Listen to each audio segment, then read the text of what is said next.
علی گڑھ مسلم یونیورسٹی ملک کا واحد ایسا تعلیمی ادارہ ہے جہاں بے شمار تاریخی عمارات موجود ہیں۔ ان میں سے ایک وکٹوریا گیٹ بھی ہے جو محمڈن اینگلو اورینٹل کالج کے تینوں دروازوں میں سب سے زیادہ خوبصورت اور تاریخی اہمیت کا حامل ہے۔ علی گڑھ مسلم یونیورسٹی میں موجود تمام تاریخی اور خوبصورت عمارت میں سے موجودہ وکٹوریا گیٹ کی اہمیت کا اندازہ اسی بات سے لگایا جا سکتا ہے کہ مختلف کتابوں، کیلنڈروں پر محمڈن اینگلو اورینٹل کالج کی علامت کے طور پر وکٹوریا گیٹ کو سرورق شائع کیا جاتا ہے، جو علی گڑھ مسلم یونیورسٹی کا بھی ایک طرح سے علامت بن گیا ہے۔ سر سید اکیڈمی کے ڈپٹی ڈائریکٹر ڈاکٹر محمد شاہد نے بتایا، یہ انتہائی خوبصورت گیٹ انڈو برٹش آرکیٹیکچر کا بہترین نمونہ ہے۔ یہ گیٹ جو آپ موجودہ شکل میں دیکھتے ہیں بلکہ یہ 3 مختلف حصوں پر مشتمل ہے۔ اس کا جو نیچے کا حصہ ہے یعنی گراؤنڈ فلور ہے وہ وکٹوریا گیٹ ہے ایکچولی، اور اس کو 1885 میں تعمیر کیا گیا۔ اس کے بعد جو اس کا بالائی حصہ ہے یعنی پہلی منزل وہ سمی منزل ہے، اور اس کی تاریخ یہ ہے کہ 1913 میں کالج سنڈیکیٹ میں یہ ریزولوشن پاس ہوا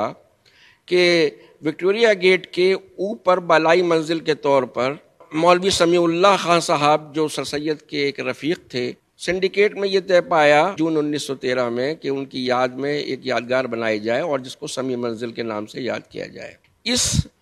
سمیع منزل کا پورا خرچہ ان کے بیٹے مولوی حمید اللہ خان صاحب نے عطیے کے طور پر دیا تھا، اور اس طریقے سے یہ گیٹ بننے میں کچھ تاخیر ہوئی اور یہ 1920 میں بن کر مکمل ہوا، اور اس کا ایک پتھر پہلی فلور پر لگا ہوا ہے جو دیکھا جا سکتا ہے۔ اس کا جو تیسرا حصہ ہے وہ ایک کلاک ٹاور ہے جو آپ دیکھیں گے بالائی منزل کے طور پر وکٹوریا گیٹ کے۔ اس کی تاریخ یہ ہے کہ جو ایم اے او کالج کے پرنسپل تھے مسٹر تھیوڈور بیک، 1884 سے لے کر 1899 تک پرنسپل رہے۔ ان کے والد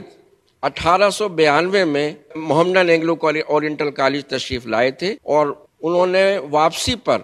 انگلینڈ جا کر ایک بہت خوبصورت اور بڑی کلاک گھڑی عطیے کے طور پر علی گڑھ مسلم یونیورسٹی کو بھیجی تھی۔ اس طریقے سے یہ گھڑی جب ایم اے او کالج میں آئی تو اس کی جگہ کے متعلق سر سید چاہتے تھے کہ ان کے والد جوزف بیک کی یاد میں ایک کلاک ٹاور بنایا جائے،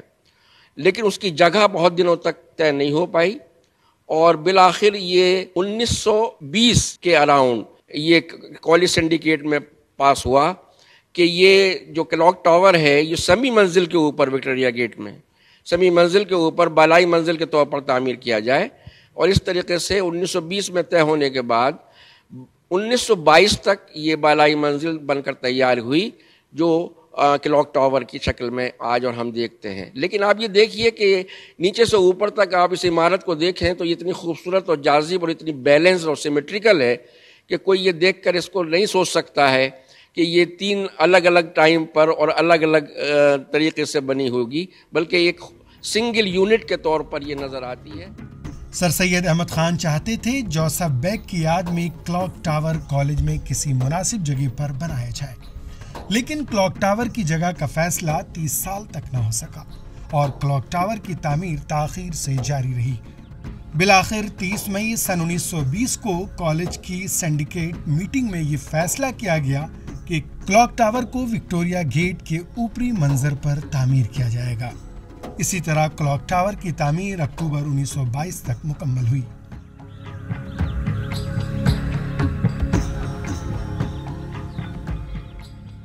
بھارت کے لیے علی گڑھ سے محمد سہیل کی رپورٹ۔